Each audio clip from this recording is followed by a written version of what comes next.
स्वागत है आपका डीके एग्जाम पॉइंट में। आज के इस वीडियो में हम लेकर आए हैं 23 जुलाई 2026 के महत्वपूर्ण करंट अफेयर्स। तो चलिए स्टार्ट करते हैं। पहला नंबर क्वेश्चन है हमारा, केंद्र सरकार द्वारा 2026 में जारी की गई संशोधित कोर उद्योगों के सूचकांक ICI श्रृंखला के लिए किस वर्ष को नया आधार वर्ष तय किया गया है? तो इसका आंसर हो जाएगा आपका 2022-23। अब चलिए इसके बारे में कुछ फैक्ट पॉइंट को जानते हैं। तो कहा गया है, केंद्र सरकार द्वारा 26 में जारी की गई संशोधित कोर उद्योगों के सूचकांक श्रृंखला के लिए 2022-23 को नया आधार वर्ष बेस ईयर तय किया गया है। इस संशोधन के तहत कोर उद्योगों की संख्या 8 से बढ़कर 9 कर दी गई है। क्या इसमें जोड़ा गया है? तो लोहा अश्व को एक नए प्रमुख उद्योग के रूप में शामिल किया गया है। तो पहले कितना था इसमें? 8 थे, अब 9 हो गए हैं। और 9वां कौन जुटा है? तो लोहा अश्व को एक नया प्रमुख उद्योग के रूप में शामिल किया गया है। चलिए आगे बढ़ते हैं। दूसरा क्वेश्चन है, संशोधित कोर उद्योगों के सूचकांक श्रृंखला में 9वें कोर उद्योग के रूप में हाल ही में किस एक नए क्षेत्र को शामिल किया गया है? तो अभी हम लोग डिस्कशन कर लिए हैं, और दूसरा जो क्षेत्र है वो हो जाएगा आपका लौह अश्व। चलिए आगे बढ़ते हैं क्वेश्चन, तीसरा क्वेश्चन की तरफ। तीसरा क्वेश्चन कहता है, जुलाई 2026 में किस राज्य की विधानसभा ने समान नागरिक संहिता UCC विधेयक पारित करने वाला भारत का चौथा राज्य बना है? तो आपका आंसर हो जाएगा मध्य प्रदेश। अब चलिए इसके बारे में जानते हैं कुछ फैक्ट पॉइंट। तो कहता है, जुलाई 2026 में मध्य प्रदेश की विधानसभा ने समान नागरिक संहिता UCC विधेयक पारित किया है, जिसके साथ यह भारत का चौथा राज्य बन गया है। राज्य के मुख्यमंत्री डॉक्टर मोहन यादव के नेतृत्व में यह विधेयक पारित किया गया है। मध्य प्रदेश से पहले उत्तराखंड, गुजरात और असम की विधानसभाएं भी यह विधेयक पारित कर चुका है। तो ध्यान रखना है, मध्य प्रदेश कौन सा राज्य हो गया? चौथा राज्य। इससे पहले कौन कौन सा राज्य था? उत्तराखंड, गुजरात और असम। चलिए आगे बढ़ते हैं। क्वेश्चन नंबर चौथा है, 72वें राष्ट्रीय फिल्म पुरस्कारों में सर्वश्रेष्ठ नवोदित निर्देशक की film best debut film of A director का पुरस्कार जीतने वाली पहली संथाली भाषा की फिल्म कौन सी बनी?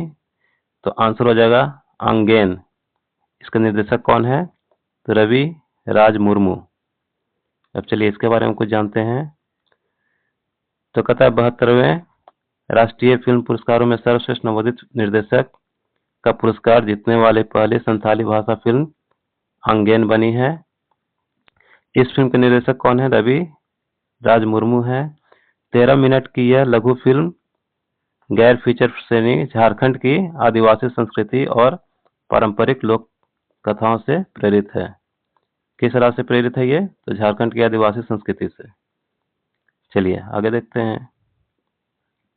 5वां नंबर क्वेश्चन है, हाल ही में चर्चा में रहा दौधन बांध किस नदी पर बनाया जा रहा है? तो ये आंसर हो जाएगा आपको केन नदी पे। अब इसके बारे में कुछ जानते हैं। दौधन बांध केन नदी पर बनाया जा रहा है। यह मध्य प्रदेश के छतरपुर जिले में पन्ना टाइगर रिजर्व के पास स्थित है और भारत की पहली महत्वाकांक्षी केन बेतवा लिंक परियोजना का मुख्य हिस्सा है। फिर कहता है, इसमें इस परियोजना के तहत केन नदी के अतिरिक्त सरप्लस पानी को बेतवा नदी में स्थानांतरित किया जाएगा, जिससे उत्तर प्रदेश, मध्य प्रदेश के सूखाग्रस्त बुंदेलखंड क्षेत्र को सिंचाई और पेयजल की सुविधा मिल सके। चलिए आगे देखते हैं। क्वेश्चन नंबर 6 जो है,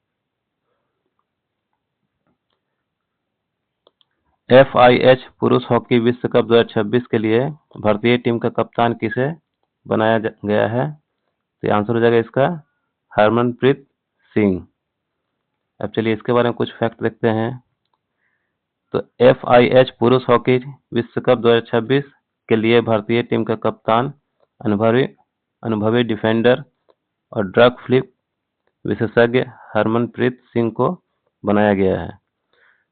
15 से 30 अगस्त के बीच नीदरलैंड और बेल्जियम में होने वाले इस टूर्नामेंट के लिए 20 सदस्यीय टीम की घोषणा की गई है, जिसमें अनुभवी मिडफील्डर मनप्रीत सिंह को उप कप्तान की जिम्मेदारी सौंपी गई है। उप कप्तान कौन बनेंगे? तो मनप्रीत सिंह को बनाया जाएगा। चलिए अगले क्वेश्चन की तरफ बढ़ते हैं। 7वां नंबर क्वेश्चन है, 15 वर्ष से कम आयु के बच्चों के लिए सोशल मीडिया प्रतिबंध को मंजूरी देने वाला पहला यूरोपीय देश कौन बना? तो आंसर हो जाएगा आपका फ्रांस। अब इसके बारे में कुछ जानते हैं। फ्रांस की संसद ने जुलाई 2026 में एक ऐतिहासिक कानून पारित किया, जिसका उद्देश्य बच्चों को ऑनलाइन उत्पीड़न, साइबर बुलिंग और सोशल मीडिया की लत से बचाना है। इस नए नियम के अनुसार 15 वर्ष से कम उम्र के बच्चों को प्लेटफॉर्म पर नया अकाउंट बनाने के लिए माता पिता की सहमति अनिवार्य होगी। चलिए अगला क्वेश्चन है, क्वेश्चन नंबर 8 है, भारत का पहला एआई संचालित पक्षी अभयारण्य AI powered bird sanctuary Bhandup bird park किस राज्य में विकसित किया जा रहा है? तो आपका आंसर हो जाएगा महाराष्ट्र। ध्यान रखिएगा, भारत का पहला एआई संचालित पक्षी अभयारण्य भांडुप बर्ड पार्क किस राज्य में विकसित किया जा रहा है? तो महाराष्ट्र हो जाएगा। अब इससे फैक्ट पॉइंट को जानते हैं। भारत का पहला एआई संचालित पक्षी अभयारण्य महाराष्ट्र राज्य में विकसित किया जा रहा है। यह अभयारण्य मुंबई के पास थाने और भांडुप क्षेत्र में स्थित थाने क्रीक फ्लेमिंगो अभयारण्य के समीप बनाया जा रहा है, जिसे रुपए 45 करोड़ के बजट से मंजूरी दी गई है। इस अभयारण्य में भारत की पहली एआई आधारित पक्षी पहचान निगरानी प्रणाली लगाई जाएगी, जो लगभग 1.5 किलोमीटर के दायरे में पक्षियों की वास्तविक समय रियल टाइम ट्रैकिंग और प्रजातियों की स्वचालित पहचान करने में सक्षम होगी। चलिए आगे बढ़ते हैं। क्वेश्चन नंबर 9 जो है, हाल ही में किस एआई मॉडल ने 1939 की एक जटिल गणितीय समस्या जैकोबियन कंजेक्चर का समाधान खंडन खोजा है? तो इसका आंसर हो जाएगा आपका क्लॉड फेबल 5। आंसर क्या हो जाएगा? Claude fable 5। तो चलिए इसके बारे में जानते हैं।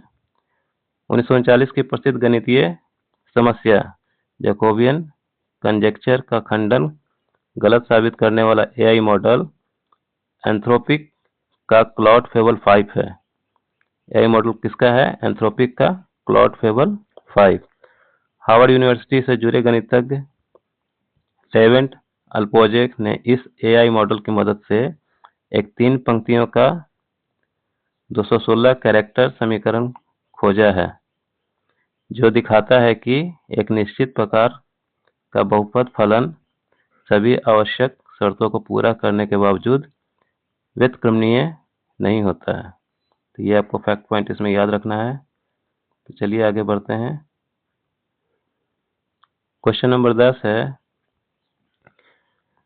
वैज्ञानिकों ने हाल ही में पृथ्वी की दूसरी सबसे पुरानी ऑर्बिकुलर चट्टान की खोज भारत के किस राज्य में की है?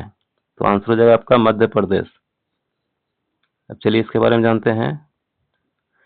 वैज्ञानिक द्वारा खोजी गई पृथ्वी की दूसरी सबसे पुरानी ऑर्बिकुलर चट्टान मध्य प्रदेश के शिवपुरी जिले के पिछोर क्षेत्र में स्थित कोटावली गांव के पास मिली है।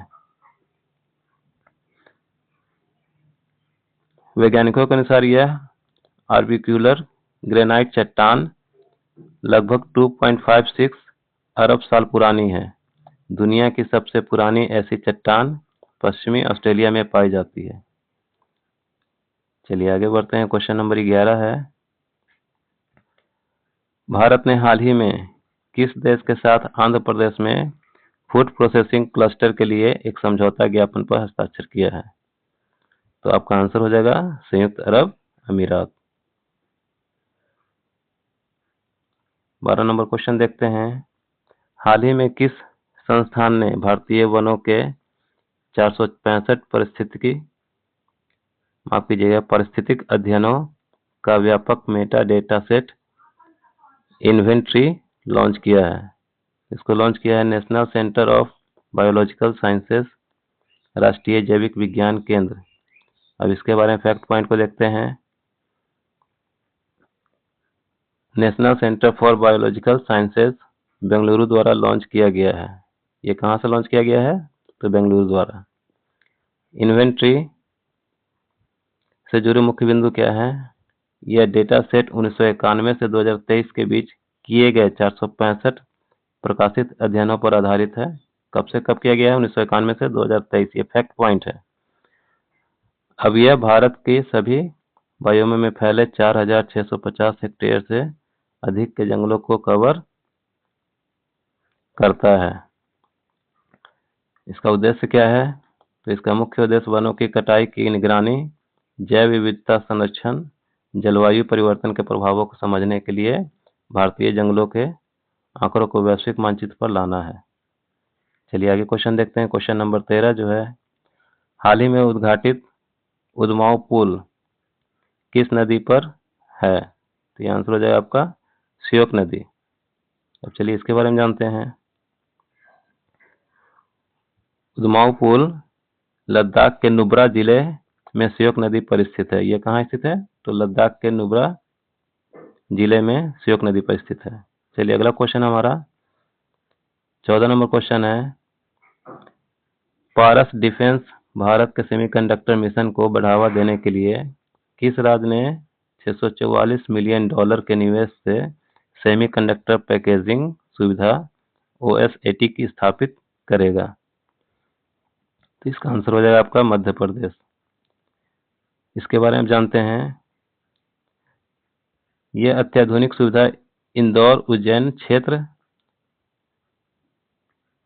में स्थापित की जाएगी, जिसके लिए मध्य प्रदेश सरकार द्वारा 50 एकड़ भूमि आवंटित की गई है। चलिए अगला क्वेश्चन देखते हैं। 15 नंबर क्वेश्चन है, भारत ने किस शहर में 16वीं ब्रिक्स स्वास्थ्य मंत्रियों की बैठक की मेजबानी की है? तो आंसर हो जाएगा आपका चंडीगढ़। अब इसके बारे में फैक्ट पॉइंट देखते हैं। भारत ने अपनी ब्रिक्स अध्यक्षता 2026 के तहत 16वीं ब्रिक्स स्वास्थ्य मंत्रियों की बैठक की मेजबानी चंडीगढ़ में की है।